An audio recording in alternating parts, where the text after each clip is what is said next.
Hello, you're watching World Talks on TVP World. My name is Sasha Farbach. Now, European leaders are set to meet President Donald Trump in Washington, while defense ministers from Britain and Germany are co-chairing a Ukraine contact group in London. At the same time, MEPs and EU Foreign Policy Chief Kaja Kallas will debate security guarantees and a just peace for Ukraine, as well as the country's path to EU membership. It's all coming as Kiev suffers its heaviest Russian strikes since the war began this past Sunday. And now to analyze it all further, we're joined by Scott Lucas, Professor of American Studies, University College Dublin. As ever, good to see you. Welcome back. Let's begin with the latest. Good to have you. The latest information. Now, this is from President Trump. He said that he will be receiving possibly these next couple of days certain European leaders. We're scant on the details, but if that does happen, Scott, what can we expect? We had a lot of them in the White House recently. How is this one going to be any different? Well, let's fill in some of those details, Sasha. The European Union's top envoy for sanctions, David Sullivan, longtime high-ranking official in the EU, is in Washington today. He's going to meet American counterparts about what these toughened sanctions on Russia and its trading partners might be like. It might be. We know, for example, that the European Union is already planning its 19th package of sanctions. Germany and France yesterday have called for those sanctions to include measures against Lukoil, one of Russia's top energy firms, and also possibly on refineries in third countries that trade in Russian oil. Now, let's put all of this together, because it was only last month when Donald Trump rolled out the red carpet for Vladimir Putin in Alaska that he dropped his threat of sanctions. You might remember the 50-day deadline and then the 10-day deadline. So what changed? What changed is that even as Trump threw out that statement and stopped talking about sanctions, his officials kept talking to the Europeans and the Ukrainians. And of course, Russia didn't stop its attacks on the Ukrainian civilians. And as you noted on Sunday, 810 drones, 13 missiles, the largest attack of the full-scale invasion. So Putin, by carrying out those attacks, has opened up the space for the Trump administration officials to go to Trump and say, look, he's not ceasing fire. He's not going to give you your Nobel Peace Prize. He just keeps attacking. What are we going to do about it? And two Trump administration officials, Scott Bessent on Sunday, the Treasury Secretary, the Energy Secretary, Chris Wright yesterday, each said, if Europe will put on more sanctions on the Russians, then the U.S. may follow. Mm-hmm. But it's an interesting one, isn't it? Because, I mean, the Europeans, as you mentioned there, the 19th package of sanctions. I mean, there's been certain sanctions by the United States, but not on the kind of level I think that Europe has been pursuing. So it's interesting, and maybe some will be worried that the onus is now on the Europeans, but it really should be the other way around. And as you said, there was the deadline before. Trump has said, okay, he's going to be pushing this. He stepped back from it. How realistic, in your assessment, is that Trump is finally doing this? It's going to be a slow turn. Well, he's going to pull back again. And what could these sanctions potentially target? Tell us a bit more about that in your view. Well, I mean, it should be that the U.S. and Europe are quite working in a very coherent, forthright manner to toughen the sanctions. But we know that Donald Trump spins like a weather vane, and that one day he could be talking about how he's going to punish his friend Vlad for the attacks on Ukraine, and then he shows up and he wants Vlad to give him a big hug. So the Europeans have to take the lead here, because what they have to do is they have to lay out what might be possible and then work with those Trump administration officials who do see that you need to give support to Ukraine and you do need to see something to talk about that invasion, because they have to give those Trump administration officials something to go to Trump with. What are they going to go to Trump with on this case?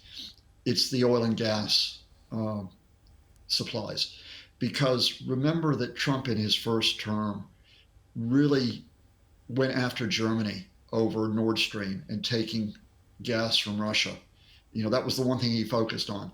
And so what the Europeans are trying to do with these Trump officials who I mentioned is they go to Trump and say, look, You know, the Europeans are going to stop taking that Russian oil. They're going to stop taking that Russian gas. We need to do the same, or we need to follow up with the sanctions on Russia as part of this.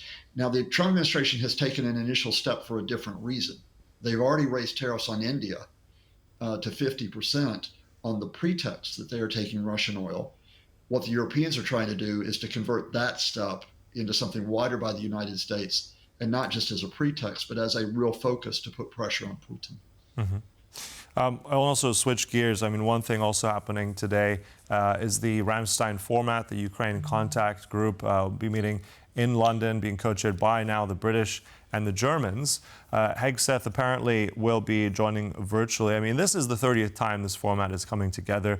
It has provided with certain key ammo and munitions to Ukraine. With what's happened in the last few days, what are your takeaways here? Do you think something major is going to be announced here? I mean, in terms of more ammunition, anything key that we can expect here in London? No, I think it's going to be to maintain coordination, to maintain exchanges in terms of a steady support for Ukraine, not for some dramatic announcement. Let me say, first of all, I don't care whether or not the Defense Secretary Pete Hegseth is there personally, because I don't think Pete Hegseth is of much use. What is more importantly is that American military officials who actually are on top of the situation are in contact with European and Ukrainian colleagues through the Ramstein format.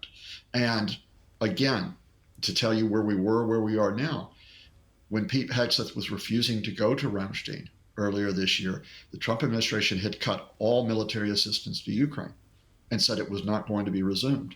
Well, it has resumed. Now, it is on the basis of NATO buying U.S. Weapons and then transferring them to Ukraine, but that pipeline has now been established. And in addition, the U.S. is providing intelligence sharing. It is providing other types of support for operations in Ukraine. So what you have to do through Ramstein is you have to again be on the same page about what that support is in view of where the current battlefield situation is, in view of where we are with the Russian aerial attacks, in view also of the Ukrainian attacks on Russia, by the way. And then you also have to have these discussions about security guarantees if the Russian invasion is halted. Mm-hmm. I mean, on another level, I mean, this is something we've also talked about before. The European Union's role in all this is also now in Strasbourg at the European Parliament. They'll be debating security guarantees for Ukraine. Foreign policy, this State of the European Union by Ursula von der Leyen also to follow. I mean, with the industrial capacity at this point, that's really what the European Union wants to focus on. What do you make of it? Are we on track here? Are we going to see a ramp up because of the last few days? What do you expect what Brussels and the European Union as institutions can add to all this? Well, I mean, the European Union already has been ramping up. How much they ramp up is the key question. You may remember that Ursula von der Leyen set the goal several months ago, which said, look, we want 800 billion euros in investment over the next 5 years in defense production, in defense capability. You might remember the long-running story, went back a couple of years, about the issue with the EU producing artillery shells. One of the reasons why Ukraine's counteroffensive stalled out in 2023 was they couldn't get the artillery shells that they needed from Europe. Well, Europe has stepped up the production of those artillery shells. I'm not sure if they're meeting the high targets they set, but they have increased that. Drone production, both by Ukraine and in cooperation with the EU, has gone up. And of course, paralleling this EU investment with European companies going into Ukraine as part of the defense manufacturing bases is that the Ukrainians are stepping up their domestic production of weapons.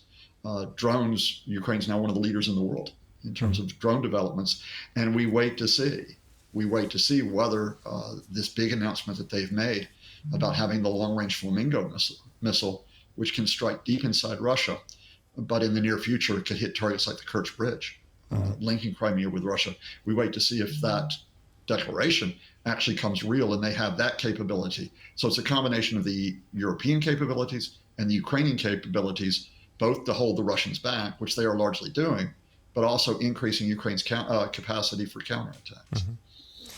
Speaking of holding Russia back, we have also the Zapad exercises. This is going to happen in the next few days. One of the largest exercises that the Russians put on, a show of force with the name that actually means West. That's going to be involving Belarus. One of those key things, I mean, this was mentioned also fairly recently by a former British intelligence officer to the British press. In strategic terms, this is what people already know, this so-called Suwałki Gap, this small corridor, right, in between the Russian enclave, Kaliningrad, and then also Belarus, seen called Achilles' heel of the eastern flank of NATO. With these exercises happening there the next few days, what's your take on this? How dangerous is this? Something could go wrong? Is it more, let's say, vulnerable than it has been? Or what do you make of this whole idea of this Achilles heel of NATO there? Well, I mean, if you're a military planner, you always plan for the worst possible contingency. And certainly a worst possible scenario would be that the Russians go with a direct military assault on the Suwałki Gap. And your viewers, being well-versed in history, will know the importance of that gap. You talk about in the run-up to World War II. It's known all too well, the part that it played there. But the fact here is that Russia has these Zapad exercises. I think they stage them annually. They like to thump their chest and show them. That doesn't necessarily mean the exercises are going to be the launching pad. Belarus has always been part of the exercises. Belarus has always been declared to be a Russian ally, but its authoritarian leader, Alexander Lukashenko, has been very careful about committing any Belarusian forces to the invasion of Ukraine, let alone to wider operations. So, I know Philip Ingram, the former British intelligence officer who has highlighted this threat. I respect him very much. But I think the immediate challenge here is the one that Friedrich Merz, the German chancellor, highlighted just yesterday. And he said, look, Russia is carrying out hybrid warfare. It's carrying it out in the Baltic Sea. It's carrying out in the North Sea, threatening to cut maritime cables, for example. We know about the Russian cyber operations. We know all too well about the Russian propaganda and disinformation operations. The Baltics are on the front line of that hybrid warfare. Indeed, Poland is close to the front line of that hybrid warfare. But it's really this we need to prepare for, in fact, hopefully have been preparing for. And we bring this back to the start of our discussion, to push back the Russians on that hybrid warfare and to push back on any thoughts they would expand their military operations. You need to toughen the sanctions. Yeah. And I think that is something many have been trying to make the case for, is toughening sanctions. We'll see how that really comes to form. I mean, there's still a lot to talk about, especially convincing Donald Trump to finally press the green light on that. But I think these next few days will be key for that. Look, well, as ever, we'll be following it, we'll be commenting on it, and with your insights, really appreciate all that. Scott Lucas there, always very, very interesting analysis. Thank you so much. Thank you, Sasha. Thanks to your viewers. And thank you for watching. That concludes World Talks, but there's more coming up right here on TVP World, so don't go away. Goodbye.